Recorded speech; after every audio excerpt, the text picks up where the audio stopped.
Erasmus Darwin, the grandfather of Charles Darwin, was a Freemason and a member of the Royal Society, and he first proposed the theory of evolution in 1794 in his book titled Zoonomia. Erasmus suggested that all life had evolved from one common ancestor, which over time branched off into all the species we see today.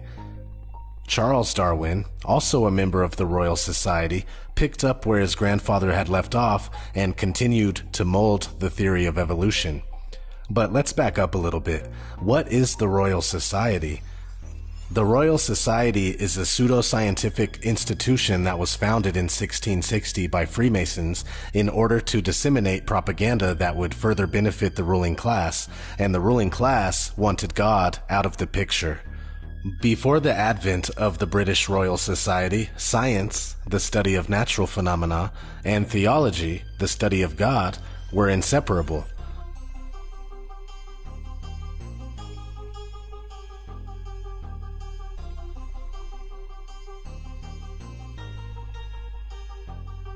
But the Royal Society began to help promulgate not only the theories of heliocentricity, gravity, and relativity, but also the theory of evolution.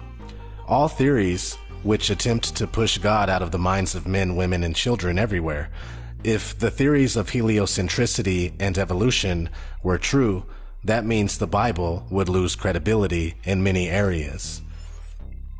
Let's watch a clip from a PBS documentary called Evolution. Any contribution to our natural history from the pen of Mr. Charles Darwin is certain to command attention. His latest publication, The Origin of Species, is manifestly regarded by him as the opus upon which his future fame is to rest. Mr. Darwin claims that every living thing, every fish, plant, fungus, fly, elephant, man, turnip, are all equally the lineal descendants of the same common ancestor. Such a notion is absolutely incompatible with the Word of God. Man was made in the image of God and redeemed by the eternal Son. Natural selection is an ingenious theory for denying the working and therefore the existence of the Creator.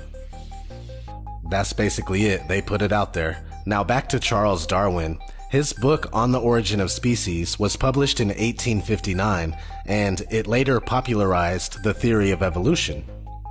According to Darwinism, single cells eventually evolved into invertebrates, which are creatures without backbones like jellyfish, then successfully into fish, then amphibians, then reptiles, and finally mammals. Darwin said this occurred from creatures adapting to environments. If, as evolutionists claim, bacteria evolved successively into invertebrates, then fish, amphibians, reptiles, and then mammals, there must have been countless transitional stages. Think about it. For a fish to become a land creature, turning its fins into legs, would require new bones, new muscles, new nerves, and while it was adapting to life on land, a whole new breathing system. Since this supposedly happened from chance mutations, which are very rare events, a massive amount of creatures would have to live and die during the intermediate period. So where's the evidence for these transitions?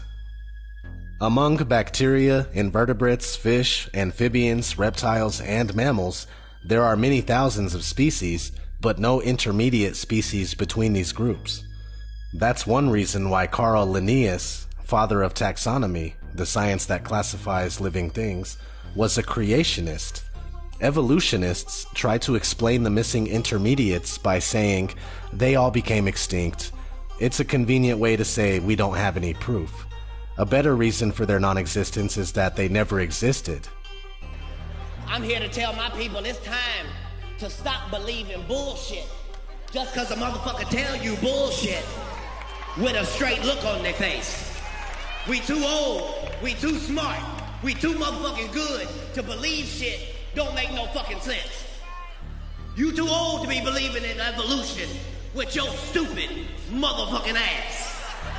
Evolution say people came from monkeys, and the question is, why